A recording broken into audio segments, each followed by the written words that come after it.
A very good evening to all of you dear friends. आप सभी का मेरे YouTube channel A to Z fine art पे स्वागत है। फ्रेंड, जैसा कि आप लोग जानते हैं, मैं एवरी डे आप लोग के लिए NTA UGC नेट के पेपर 1 की वीडियो इस पे अपलोड करती हूँ। आप लोग को मालूम होगा कि पेपर 1 में 10 चैप्टर हैं, वो 10 चैप्टर से ही UGC नेट में क्वेश्चंस पूछे जाते हैं, जैसे कि शिक्षण अभिक्षमता यानी कि टीचिंग एप्टीट्यूड, अनुसंधान क्षमता यानी कि रिसर्च एप्टीट्यूड, अध्ययन बोर्ड यानी कि कम्प्रीहेंशन, संचार यानी कि कम्युनिकेशन, तर्क गणितीय तर्क सहित that means reasoning including mathematical, उसमें अंक श्रेणियाँ, अक्षर श्रेणियाँ, कूट लेखन, संबंध वर्गीकरण, logical reasoning, syllogistic reasoning, data interpretation और साथ ही साथ इंफॉर्मेशन एंड कम्युनिकेशन टेक्नोलॉजी से क्वेश्चंस पूछे जाते हैं, पीपल एंड एनवायरनमेंट ये सबसे। तो आज हम आप लोग के साथ NTA UGC नेट के पुराने क्वेश्चंस के साथ साथ कुछ सॉल्व क्वेश्चंस भी लाऊंगी और वो मैं आप लोग के साथ शेयर करूंगी। जैसा कि पहले की वीडियो में आप लोग ने देखा होगा कि हम आपके साथ NTA UGC नेट के जो बुक हम आपको शेयर किए थे, ये लुसेंट वाली बुक की, इससे मैं आप लोग को पढ़ा रही हूँ। तो उसमें हमने टीचिंग के नेचर क्या है, कैरेक्टरिस्टिक्स क्या है, teaching task phases and operations के बारे में बात किए थे। फिर हमने उसमें शिक्षण कार्य के बारे में बात किए थे, यानी कि ट्रैकिंग ऑफ टीचिंग के बारे में बात किए थे। और आज हम आप लोग के साथ टीचिंग के बारे में कुछ इंपॉर्टेंट यानी कि शिक्षण कार्य अवस्थाएं एवं संक्रियाएं लेके आने वाले थे, बट आज नहीं लेके आई हूँ। नेक्स्ट वीडियो में मैं इसको रेगुलर करूँगी। तो पहले हम कुछ क्वेश्चंस देख लेंगे NTA UGC नेट के जो पहले पूछे गए। जैसे देखिए, ये क्वेश्चन जून 2013 में पूछा गया है। एक व्यक्ति शिक्षण को व्यवसाय के रूप में अपनाकर आनंदित होता है जब विद्यार्थियों से आदर प्राप्त करता है। दैट मीन्स कि अगर मैं अभी आप लोग को पढ़ा रही हूँ और अगर आप लोग से मुझे वो रिस्पेक्ट मिले तो मैं बहुत ही प्रफुल्लित हो जाऊंगी। सो ये क्वेश्चंस था। तो आंसर क्या हो गया कि उसका विद्यार्थी पे नियंत्रण हो, नहीं, अपने सहयोगियों की अपेक्षा अधिक योग्य होता है, गलत, उच्च पदाधिकारियों के बहुत समीप होता है, गलत। तो सही आंसर हुआ विद्यार्थियों से आदर प्राप्त करना ही टीचर के लिए बहुत बड़ी बात होती है। नेक्स्ट क्वेश्चन देखिए, पूछा गया है कि कार्योत्तर यानी कि एक्स पोस्ट फेटको शोध का अर्थ है, यानी कि ये टीचिंग एप्टीट्यूड से ये रिसर्च एप्टीट्यूड से क्वेश्चन पूछा गया है कि एक्स पोस्ट फैक्टो शोध का अर्थ क्या है। ये एक ऐसा एक शोध होता है, उसका मीनिंग पूछ रहा है।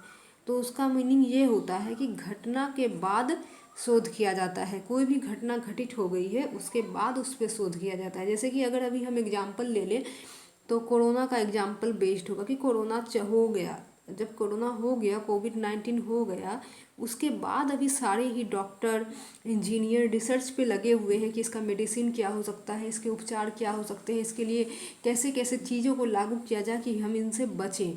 तो ये चीज़ हो चुका है, कोरोना हो गया एंड उसके बाद उस पर शोध किया जा चुका है। या फिर दूसरी एग्जाम्पल जैसे अभी हम लेंगे कि महाराष्ट्र में आप लोग को मालूम है कि 2 संतों की हत्या हो गई है।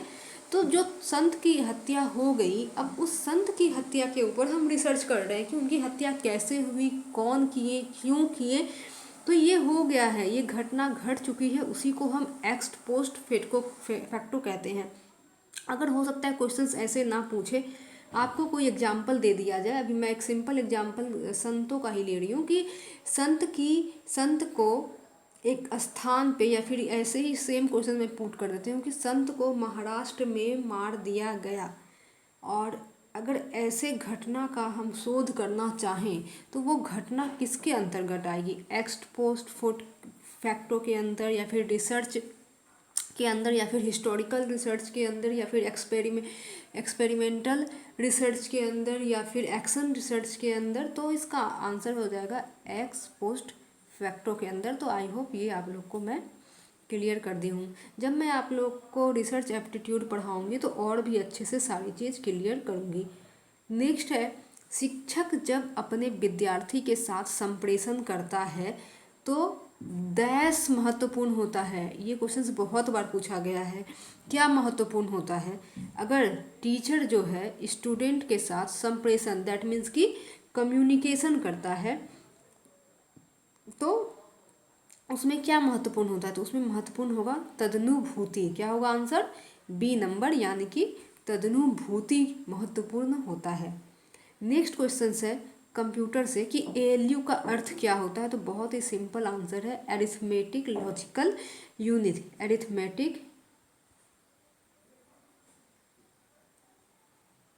Arithmetic logic unit. एक चीज़ मैं आप लोग को कह देती हूँ कि यूजीसी में, एनटीए नेट में हमेशा ही कंप्यूटर से कोई भी एक क्वेश्चन फुल फॉर्म आते ही आते हैं। फुल फॉर्म रहेगा ही वो, चाहे वो एचटीटीपी का फुल फॉर्म पूछ ले, या फिर रैम का पूछ ले, रोम का पूछ ले, एएलयू का पूछ ले, सीडी रोम का पूछ ले, तो फुल फॉर्म होते ही हैं। और फुल फॉर्म के अंदर मैं वीडियो बना भी चुकी हूँ, इस चैनल पे अभी मैं नहीं दी हूँ, but go through fine art बोल के मेरी एक चैनल है जिसमें मैं फाइन आर्ट पढ़ाती हूँ। उस पर मैं पेपर 1 के बहुत सारी चीज़ शेयर की थी, तो आप लोग जाके वहाँ पे सारे चीज़ के फुल फॉर्म देख सकते हैं। उसमें कंप्यूटर की एक वीडियो बनाई गई है और उसका प्लेलिस्ट भी ऐड कर दी हूँ। और साथ ही साथ अगर आप गो थ्रू फाइन आर्ट के प्लेलिस्ट में चेक करेंगे तो वहाँ भी आपको पेपर 1 लिख के एनटीए यूजीसी नेट के मिल जाएंगे, उसमें आप चेक कर सकते हैं। तो सारे फुल फॉर्म में बहुत सारी चीज़ वहाँ बताई गई हैं जो अभी यहाँ पर अपलोड नहीं हुआ है। एंड देन तीसरा क्वेश्चन है कि एक व्यक्तिगत कंप्यूटर के जिस सर्किट बोर्ड पर बहुत सारे चिप्स लगे होते हैं उसे कहते हैं। तो जहाँ भी चिप्स लगे होंगे सर्किट बोर्ड पे उसे हम मदरबोर्ड कहते हैं। तो राइट आंसर हो गया डी, मदरबोर्ड। अभी हम देखिए कुछ ये क्वेश्चंस है, सूची 1 को 2 के साथ मिलान करना है। ये हो गया सूची 1, ये हो गया सूची 2। तो निर्धारित कम करो कार्यक्रम, ये चयन किसने किया था, तो ये मनरेगा किया था। मानव विकास योजना, मिड डे मील।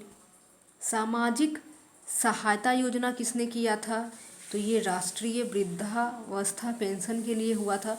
और न्यूनतम आवश्यक योजना, तो ये आपका इंदिरा आवास योजना यानी कि IAY के लिए हुआ था।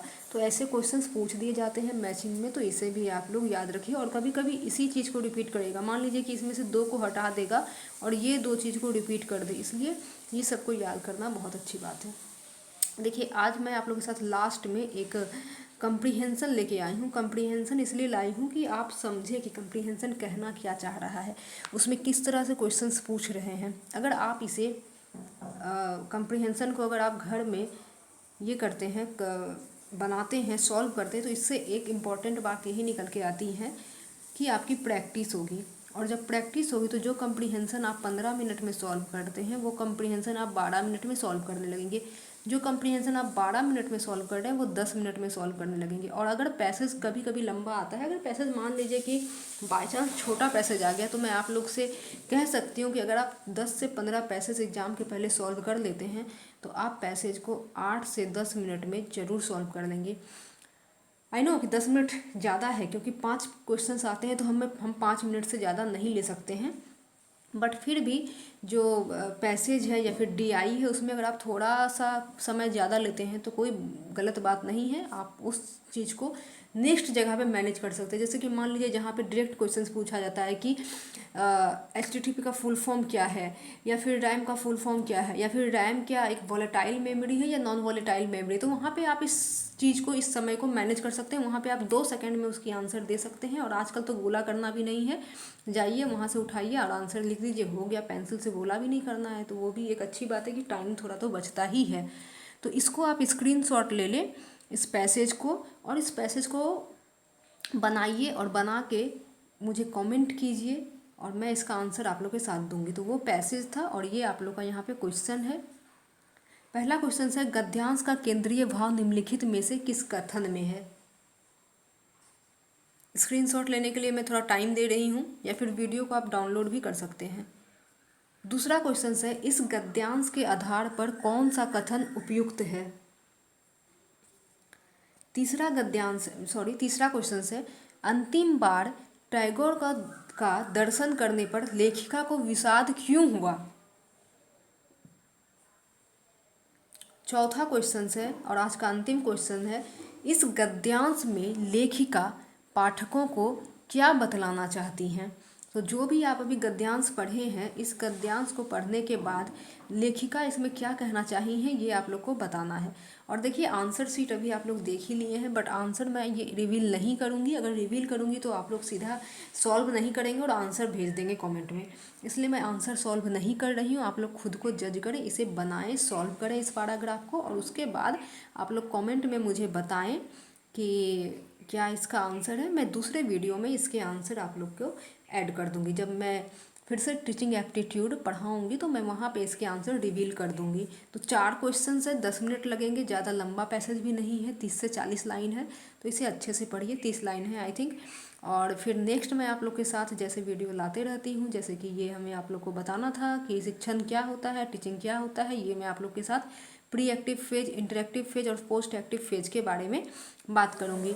तो फ्रेंड्स आप लोग से मैं निवेदन कर रही हूँ कि जिसने अभी तक हमारे YouTube channel A to Z fine art को सब्सक्राइब नहीं किए हैं वो प्लीज़ सब्सक्राइब कर ले, बेल आइकन प्रेस कर ले, ताकि इसी तरह की वीडियो की नोटिफिकेशंस आपको मिलती रहे। Bye bye, take care, see you soon and have a nice day.